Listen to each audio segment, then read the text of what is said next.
આપણે ભારતનો સારો નાગરિક બનાવવો છે મિત્રો. પહેલા ધોરણથી બીજા ધોરણથી આપણે કોઈ મોટો અધિકારી અથવા મોટો સાહેબ બનાવી દેવાની વાત નથી કરવાની. આપણે એને ભણવા તરફનો માહોલ આપવાનો છે. જો તમે ભણવાનો સારો માહોલ, ભણવાનું સારું વાતાવરણ આપ્યું હશે તો એ સારો મોટો અધિકારી બનશે, મોટો નેતા પણ બનશે. ત્યારે એને આસપાસનું વાતાવરણ આપો ભણવા તરફ.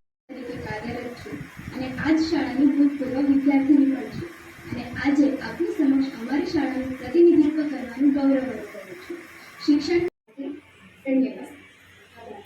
જોઈ મિત્રો, એક દીકરી જે શાળામાં ભણેલી છે તે શાળાના શિક્ષકોના હાથે ઉછરી છે એવું કહી શકીએ, અને જેને કેળવણી લીધી છે એ દીકરી. નમસ્કાર. આજનો જે રાજ્યકક્ષા દ્વારા જે એસએમસી સભ્યની જાગૃતિ માટેનો જે કાર્યક્રમ રાખવામાં આવ્યો એ ખૂબ સારો રહ્યો. એની અંદર જણાવવામાં આવ્યું કે એસએમસી અને એસએમસીના કાર્યો અને એમની ફરજો શું છે, શિક્ષણને કેવી રીતના આગળ લઈ જઈ શકીએ છીએ, શાળાની સુવિધા કઈ કઈ છે અને કન્યા કેળવણી બાબતે, દિવ્યાંગ બાળકો માટેની જે સુવિધા બાબતે એ તમામ મુદ્દાઓ પર ઓનલાઈન ચર્ચા કરવામાં આવી. તો એમને ખૂબ જ સારું રહ્યું. અમારી બોરીદ્રા ગામની જે એસએમસી છે એ હાજર રહી અને તમામે આ કાર્યક્રમ બહુ શાંતિથી જોયો અને સમજ્યો.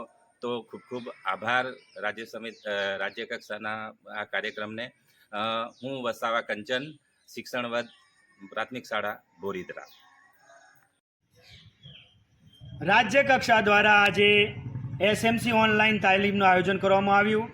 તેમાં બોરીદ્રા શાળાના એસએમસીના તમામ સભ્યો હાજર રહ્યા અને તેઓએ પોતાની કાર્ય અને ફરજો વિશે જાણકારી મેળવી. રાજ્ય કક્ષા દ્વારા વિવિધ મુદ્દાઓની ચર્ચા કરવામાં આવી.